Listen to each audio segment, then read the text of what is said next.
how are you supposed to farm? How are farmers in California supposed to survive if there are truly mass deportations in which half of the workforce is sent out of the country? How Americans don't want to do that work. It's frankly just too backbreaking. So who's going to work the farms? Thank you, Mr. Chairman. Ms. Rollins, right now, farm workers in Ventura County are picking strawberries in a brown haze, smoke from the fires. It's a surreal scene to look at images of working in those conditions. These are just some of the difficult conditions that farm workers are often in. They're working in 100-degree heat. They're working in the cold. They're some of the hardest working people I've ever met. And I want to raise the issue of the impact that mass deportations would have on them.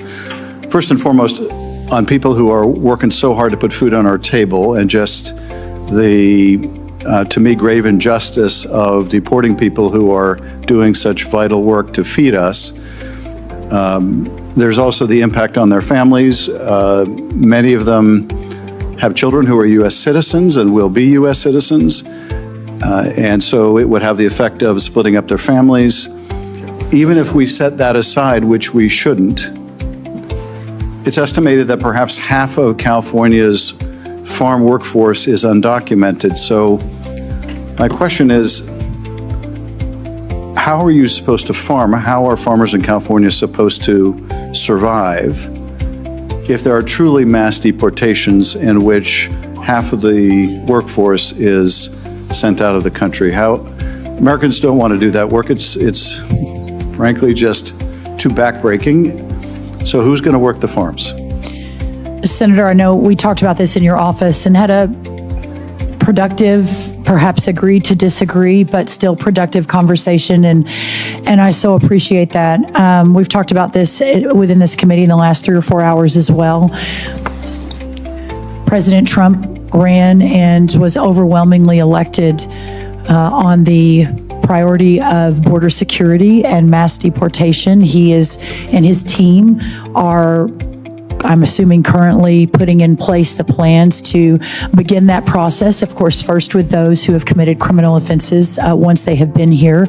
The American people have asked for a secure border and a system where they do not have to be concerned with the millions and millions that crossed here illegally and brought a lot of strife and unsafe communities to America. And I know this is not the committee where we discuss this, and I know you probably, the last thing you want to do is get into a debate right now over it, because I sure don't want to, but let me answer your question. I will work around the clock with our new labor secretary, if she's confirmed, Lori Chavez DeRimmer. There is obviously, I think everyone would agree, H-2A, important changes that need to be made to recognize within the agriculture community the importance of a strong labor force. Well, I still want to get back to my question, though. If they're gone, who's going to do that work? Well, sir, we don't know, first of all, whether who they are, right? I mean, we all throw numbers around like 40%, 50%, 60%. The answer is we just don't know.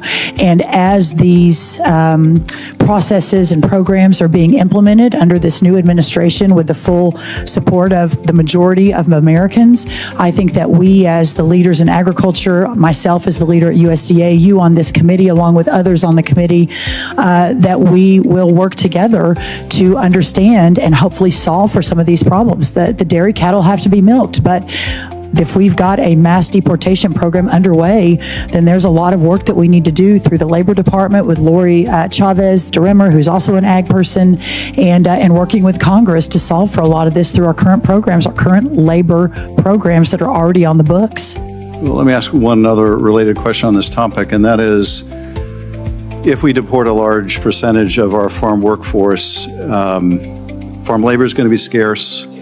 Isn't that inevitably going to push up food prices?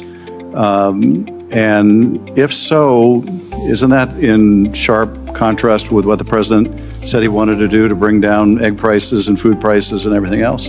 I think, well, first of all, we're speaking in hypotheticals, but certainly these are hypotheticals we do need to be thinking through, and I think it's a very fair point. The president has made food inflation and the cost of food one of his top priorities.